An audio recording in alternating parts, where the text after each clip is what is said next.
Hi everyone, आपका स्वागत है अपने अकेडमी डबल ए में। मैं आपका गोविंद सर।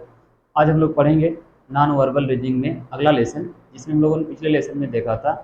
क्या देखा था? स्टार्टिंग में हमने कुछ लेसन को देखा, उसी में आगे वाले क्रम को बढ़ाते हैं। जैसे आज का हम लोगों का लेसन होगा मैट्रिक्स। यहाँ से भी मैट्रिक्स वनडे एग्जाम में दवा के क्वेश्चन बनते हैं। हालांकि आसान सा टॉपिक है, छोटा सा टॉपिक है, इस पर हम लोग चर्चा करेंगे, फिर आगे की ओर बढ़ेंगे। जैसे अगर हम बात करें मैट्रिक्स में आएगा क्या, तो मैट्रिक्स में अगर हम बात करें तो कुछ आधारभूत प्रश्न होंगे जो आपके गणित से संबंधित होंगे। कुछ आधारभूत प्रश्न होंगे, किससे संबंधित होंगे? गणित से। किससे संबंधित होंगे भाई? गणित से। अगर हम बात करें कि मैट्रिक्स कहते किसे हैं, अगर मैट्रिक्स किसे कहते हैं, तो मैट्रिक्स का मतलब इसमें भी हम लोग गणित का जो श्रेणी क्रम वाला पार्ट होता है उसी का अध्ययन करेंगे। जैसे आप लोगों ने कक्षा 6, 7, 8 में पढ़ा होगा। 8 में थोड़ा बहुत प्रश्न है, 6, 7, 8 में ही है, 10 में थोड़ा बहुत है, नहीं तो ना के बराबर है। ठीक है, आइए, इसमें कुछ खास नहीं है, इसमें नियम नहीं है, बस हम लोग जो भी सवाल या डाटा दिया रहता है उसके तर्क के आधार पर हम इसकी अगली संख्या को ज्ञात करते हैं। जैसे हमारे सामने एक प्रश्न है, हम रखते हैं आपको और चीज़ों को समझाने का प्रयास करते हैं। जैसे देखिएगा, इसको लगाने का तरीका क्या होता है।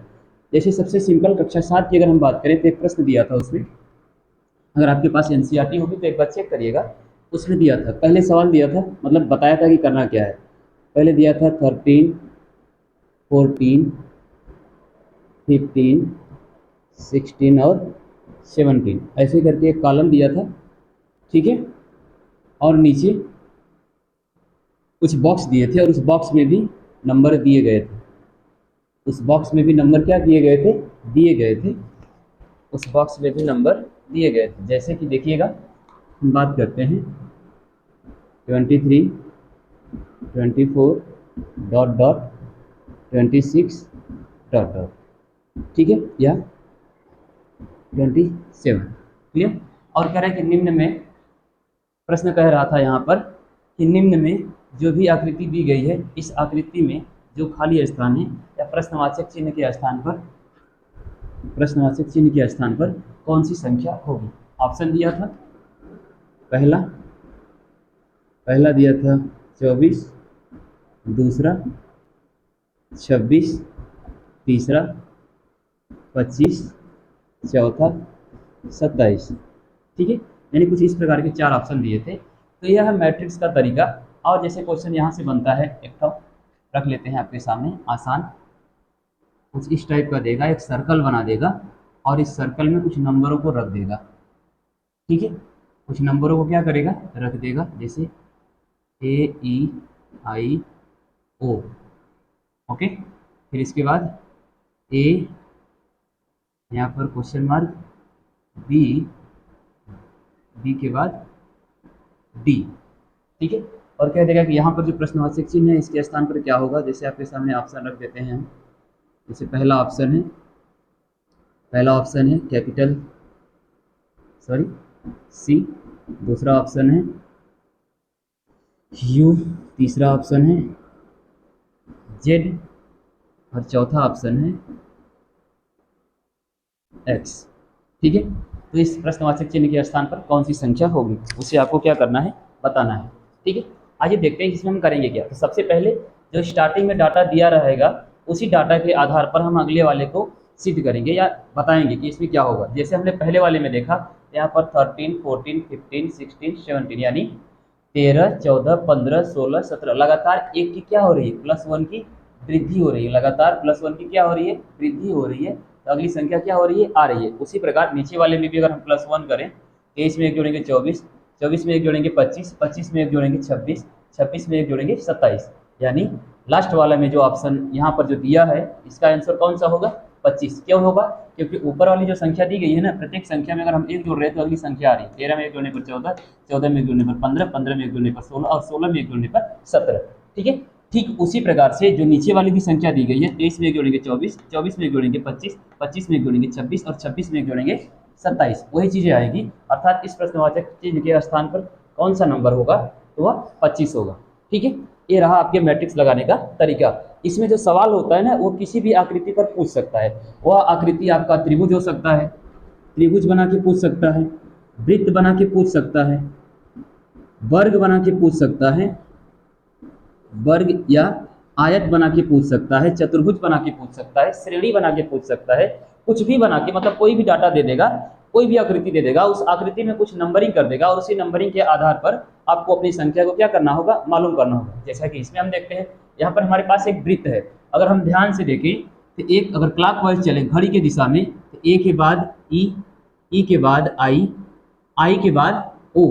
अब ओ के बाद अगर और कॉलम होता, छठवां कॉलम होता या आठवां कॉलम होता, ओ के बाद क्या होता, यू, यानी ए ई आई ओ यू। अर्थात अगर आप ध्यान से देखिए, ये इंग्लिश वर्णमाला के क्या है, स्वर है, स्वर है ना। उसके बाद फिर से वही चीजें हैं, ए के बाद बी, बी के बाद सी, सी के बाद डी, यानी ए के बाद बी आया, बी के बाद क्या आएगा, प्रश्नवाचक चिन्ह के स्थान पर क्या आएगा, सी आएगा। प्रश्नवाचक चिन्ह के स्थान पर कौन आएगा भाई, सी। क्यों, क्योंकि हमने देखा कि ए के बाद ई, यानी अगला ही एक स्वर था पहला, इसके बाद दूसरा स्वर, फिर तीसरा, चौथा, यानी क्रम से स्वर आ रहे हैं। ठीक उसी प्रकार से इसमें जो वावेल है, सॉरी कॉन्सोनेंट है, स्वर को इंग्लिश में वावेल बोलते हैं, व्यंजन को इंग्लिश में कॉन्सोनेंट बोलते हैं। तो जो व्यंजन है या कॉन्सोनेंट है, इनका अगला है बी, मतलब ए के बाद बी आएगा, बी के बाद क्या आएगा, सी, और सी के बाद क्या आएगा, बी। यानी बी में एक जोड़ने पर या डी में से एक घटाने पर जो अक्षर आएगा वो कौन सा आएगा, सी आएगा। अर्थात इस प्रश्नवाचक चिन्ह के स्थान पर क्या होगा, सी होगा। ठीक है, तो ये रहा मैट्रिक्स लगाने का तरीका। हम आपके सामने कुछ प्रश्नों को रखते हैं ताकि चीजें और स्पष्ट हो जाए। ठीक है, उम्मीद करते हैं टॉपिक आपको समझ में आया होगा कि मैट्रिक्स में हम लोग करेंगे क्या। तो मैट्रिक्स में हम कुछ खास नहीं करेंगे, जो भी हमारे पास डाटा दिया रहेगा, यानी प्रश्न का जो आंसर होगा ना, उसी प्रश्न में ही दिया होगा, उस प्रश्न के आधार पर, उस प्रश्न के आधार पर ही हम उस प्रश्न को हल करेंगे और उसका आंसर उस क्वेश्चन में से ही ढूंढ के निकालेंगे। अब हमारा प्रश्न यानी मैट्रिक्स को लगाएंगे कैसे, जो लगाने का तरीका होगा वो हमको पहले से ही प्रश्न में दिया होगा। आप देखेंगे ध्यान से, तो हमने +1 +1 +1 यानी यहाँ पर पहले से दिया हुआ है, उसी के आधार पर हमने नीचे वाले में भी क्या किया, +1 किया, आंसर हमको मिल गया। यहाँ पर भी हमने देखा +1 करते गए, +1 करते गए, +1 करते गए, ए ई आई ओ यू अर्थात ए बी सी, यानी एक एक जोड़ने के बाद अगला ही आंसर हमें क्या मिल गया, प्राप्त हो गया। तो ठीक इसी प्रकार अब हो सकता है कि इसमें +1 हुआ है, किसी में -1 हो जाए, किसी में +2 हो जाए, किसी में गुणा हो जाए, किसी में भाग हो जाए, किसी में कुछ भी हो सकता है, देखते हैं। ठीक है, चलिए हटाएं इसे। चीजें समझ में आई, स्क्रीनशॉट बनाइएगा, हटाते हैं। चलिए कुछ और टाइप के प्रश्नों को हम देख लेते हैं, जैसे जो इसमें बनने की संभावना है, मैट्रिक्स से जो भी प्रश्न बनने की संभावना है उनको हम लोग देखते हैं। ओके, इसमें से बहुत ज़्यादा टफ क्वेश्चन नहीं बनता है, एकदम आसान होता है, आप कर जाएंगे, बस थोड़ा सा ध्यान रखेंगे ना, आसानी से कर पाएंगे। जैसे एक प्रश्न हम आपके सामने और रखते हैं, एक क्या दो तीन प्रश्न रखते हैं और लगाने का प्रयास करते हैं। जैसे पहला ही प्रश्न है हमारे पास, सेम वही अभी जो हमने आपको बताया, एक सर्कल लेते हैं, एक वृत्त लेते हैं और इस वृत्त में कुछ प्रश्नों को रखते हैं।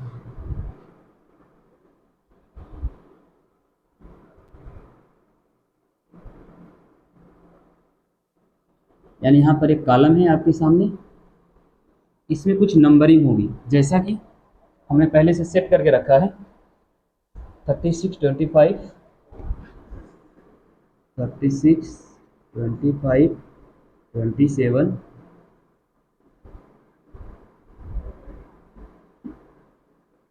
36 25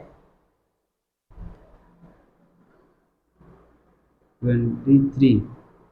ओके, 23 के बाद 30, यानी इसमें क्या हो रहा है, इसमें -2, इसमें +3, तो -2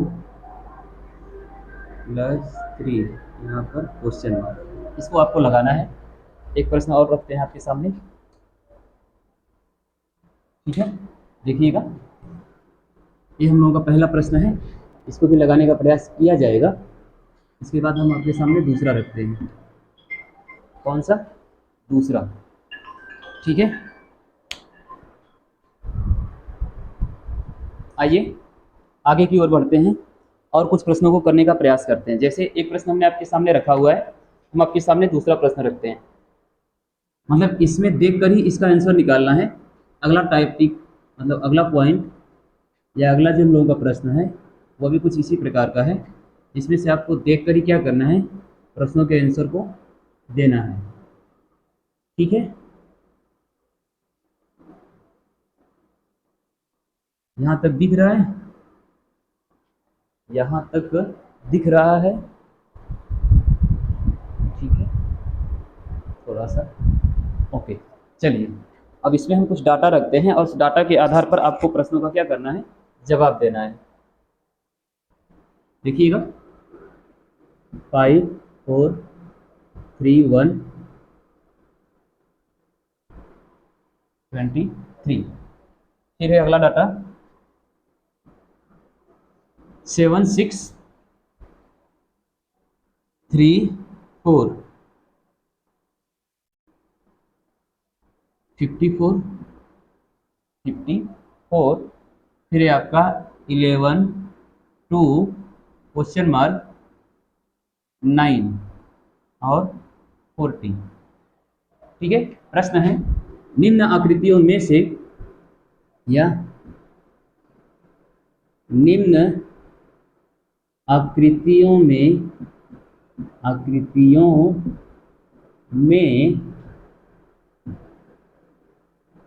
क्वेश्चन मार्क यानी प्रश्नवाचक चिन्ह के स्थान पर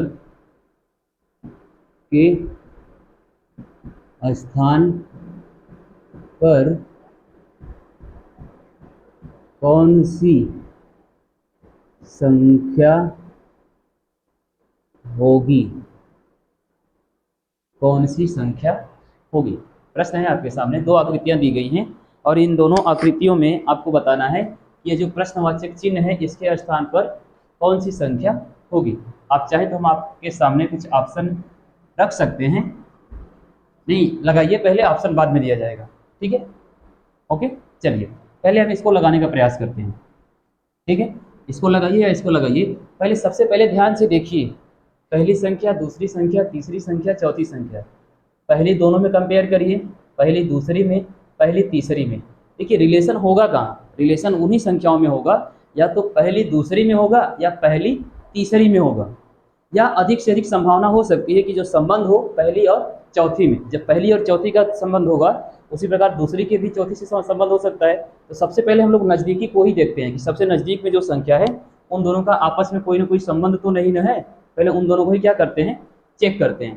ठीक है, जब उन दोनों को ही चेक करेंगे तो सबसे पहले हम पहली और दूसरी में संबंध देखते हैं।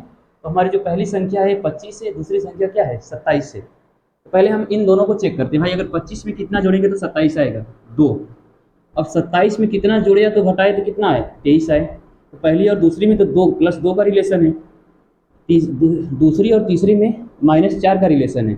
लेकिन अगली जो चौथी और पाँचवीं है यहाँ पर तो +7 का रिलेशन हो गया। अब 2 + 2 -4 + 7, कोई रिलेशन समझ में आ रहा है? कोई रिलेशन नहीं। अब छोड़ते हैं, पहली और तीसरी का संबंध देखते हैं। तो पहली संख्या 25, तीसरी संख्या 23। पहली 25, तीसरी 23, यानी 25 में से 2 घटाएंगे 23 आएगा। इसी प्रकार यानी दो संख्याओं के बीच में एक संख्या को छोड़कर अगर संबंध देखते हैं तो 25, 27, 23। तो 27 को गायब करिए, 25 के बाद 23 में कोई ना कोई संबंध है, हाँ है। 25 में से 2 घटाएंगे 23 आएगा। उसी प्रकार अगर 23 में से 2 घटाएं तो क्या अगली संख्या, एक को छोड़ने के बाद अगली संख्या आएगी। 23 में से 2 घटाएंगे तो कितना आएगा 21। 21 में से 2 घटाएंगे, वही तो हमसे पूछ रहा है। एक बार इसको चेक कर लेते हैं ताकि अगर यह जो सही हो रहा है इसमें भी कुछ ऐसा ही हो रहा है का। देखिए 25 में 2 घटाएंगे 23, 23 में से 2 घटाएंगे 21, 21 में से 2 घटाएंगे 19। ये तो क्लियर है। लेकिन एक बार इसको भी चेक करते हैं। अब 27 में कितना जोड़े तो 30 आए। अब 23 और 25 का तो हो गया, इसको छोड़ देंगे। 27 में 3 जोड़ेंगे तो कितना आएगा 30। 30 में 3 जोड़ेंगे 33, और 33 में 3 जोड़ेंगे 36। यानी रिलेशन सीधा सीधा एकदम स्पष्ट है, करना कुछ नहीं है क्या इसमें। यानी पहली और तीसरी में -2, -2, इसमें भी क्या हो रहा है -2, और तो यहाँ पर भी क्या होगा -2। यानी 25 में से 2 घटाएंगे 23, 23 में से 2 घटाएंगे 21, 21 में से 2 घटाएंगे 19। यानी प्रश्नवाचक चिन्ह के स्थान पर 19 आएगा।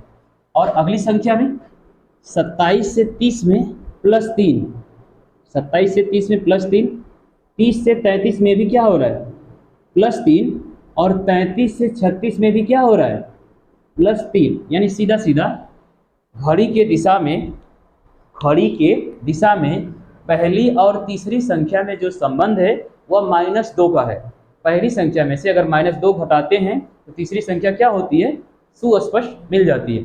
उसी प्रकार घड़ी के दिशा में दूसरी और चौथी में जो संबंध है वह +3 का है। दूसरी संख्या में अगर हम +3 करते हैं तो चौथी संख्या मिलती है, चौथी संख्या में +3 करते हैं तो छठवीं मिलती है, छठवीं में +3 करते हैं तो आठवीं मिलती है। पहले में -2 करते हैं तो तीसरी मिलती है, तीसरी में -2 करते हैं तो कौन मिलेगा, पहली, तीसरी, छठवीं। यानी पहली में माइनस करते हैं तो तीसरी मिलती है, और तीसरी में माइनस करते हैं तो पांचवीं मिलती है, और पांचवीं में माइनस करते हैं तो आपकी सातवीं मिलती है। क्लियर? यानी यहाँ पर जो हमारा आंसर होगा 25 में से 2 घटाएंगे 23, 23 में से 2 घटाएंगे 21, 21 में से 2 घटाएंगे 19, अर्थात प्रश्नवाचक चिन्ह के स्थान पर हम लोगों की जो संख्या आएगी वह क्या आएगी, 19 आएगी। क्या आएगी भाई, 19। क्लियर है? और बाकी जो रिलेशन है 27 में 3 जोड़े 30, 30 में 3 जोड़े 33, 33 में 3 जोड़े 36। हमसे पूछा क्या था, प्रश्नवाचक चिन्ह के स्थान पर कौन सी संख्या होगी। क्लियर? चलिए, इसी प्रकार अगर इसमें हम देखें ध्यान से तो इसमें कुछ रिलेशन हमें नजर आ रहा है। पहले तो हम कंपेयर इसका इससे करते हैं कि क्या कुछ ऐसा हो रहा है।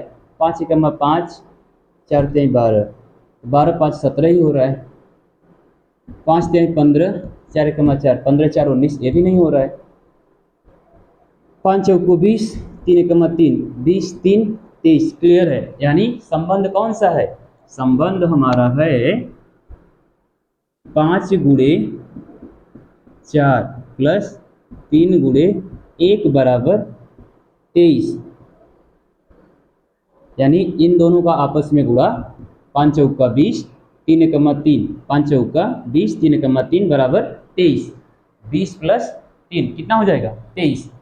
उसी प्रकार क्या देखते हैं, इसमें भी वही संबंध है, 7 छंग 42 प्लस 4 3 12, 7 छंग 42 प्लस 12, 2 2 4, 4 1 5। क्या 54 आया है बीच में? हाँ 54 आया है बीच में, यानी यह भी सही है। तब तो भाई इसमें भी वही रिलेशन होगा ना, 11 गुणे 2 प्लस, अब यहाँ पर तो प्रश्नवाचक चिन्ह है, यक्स मान लेते हैं, गुणे 9 बराबर आना कितना चाहिए, बीच वाला ही आना चाहिए, 40। कितना आना चाहिए, 40। 11 दूना के 22 प्लस 9x बराबर 40। 22 प्लस है, इधर आएगी तो माइनस, 9x बराबर 40 माइनस 9x बराबर 9x बराबर 40 माइनस 22, यानी 9x बराबर कितना बचेगा, ये हो जाएगा 8 1 18, अर्थात x बराबर 18/9। कटा देंगे, x का मान कितना आएगा, 2। यानी प्रश्नवाचक चिन्ह के स्थान पर हमने प्रश्नवाचक चिन्ह को कंपेयर किससे कर दिया, x से। यानी यहाँ पर कितना आएगा भाई, 2 आएगा। और यह तो हमने चेक किया कि रिलेशन कौन सा है। यहाँ पर आंसर क्या आया, प्रश्नवाचक चिन्ह के स्थान पर 2, यहाँ पर हमारा क्या आया, 19। यहाँ पर प्रश्नवाचक चिन्ह के स्थान पर 2 आया और यहाँ पर क्या आया, 19 आया। क्लियर? चीज़ें समझ में आई, संबंध कौन सा है आप लोगों ने देखा होगा ध्यान से। एक बार फिर से देखिएगा, हम लोगों का टॉपिक है आज का, अगला लेसन है मैट्रिक्स, जिसमें हमने बताया कि हमें जो भी सवाल मिलेगा, जो भी टॉपिक मिलेगा, वह टॉपिक है हमको उस प्रश्न में ही उसका आंसर छिपा होगा। यानी उस प्रश्न को ही देखेंगे और उस प्रश्न को देखने के आधार पर ही हम उसे क्या करेंगे, लगाएंगे। ठीक है? जैसा कि आपके सामने हमने एक रखा, इससे पहले भी एक एग्जाम्पल रखा, एक बार फिर से बताते हैं कि एक सर्कल हमारे सामने दिया गया है। इस सर्कल में कुछ नंबर दिए गए, 25 27 23 30 31 33 प्रश्नवाचक चिन्ह और 36। सबसे पहले हम लोग पहली और दूसरी संख्या में संबंध देखते हैं कि क्या इन दोनों में कोई संबंध है। फिर पहली और तीसरी में देखते हैं, फिर पहली और चौथी में देखते हैं। यानी पहली का ही कंपेयर एक बार दूसरी से करेंगे, एक बार तीसरी से करेंगे, उसी के आधार पर बाकी संख्याओं का भी क्या करेंगे, कंपेयर करेंगे। ठीक है? चलिए, तो हमने पाया कि पहली और दूसरी में +2 हो रहा है, लेकिन पहली और तीसरी में क्या हो जा रहा है, -4 हो जा रहा है, कोई संबंध नहीं है। अगली में +7 हो जा रहा है। क्लियर? फिर हमने देखा कि पहली और तीसरी में -2 हो रहा है, तीसरी और पांचवी में भी -2 हो रहा है, पांचवी और सातवीं में भी -2 हो रहा है ना। फिर हमने पाया कि दूसरी और तीसरी, मतलब दूसरी और चौथी में भी +3, चौथी और छठवीं में +3, छठवीं और आठवीं में भी +3। यानी यह संबंध जो है सुस्पष्ट है। जब ऐसा संबंध हमें मिला, उसी के आधार पर हमने रखा, तो हमारा आंसर क्या आ गया, 19। ठीक है? उसी प्रकार हमने यहाँ पर कुछ देखा कि कुछ सवाल दिए गए हैं और यह आयत के रूप में या किसी भी टॉपिक से दिए गए हैं, मैट्रिक्स के आधार पर ही दिए गए, कुछ डाटा बनाया गया है। हमने इसे लगाने का प्रयास किया। सबसे पहले 5 1 जा 5, 3 1 जा 4, सॉरी कुछ टेक्निकल इशू आ गया, तो क्लास को ब्रेक करते हैं, बाकी चीज़ें कल देखेंगे।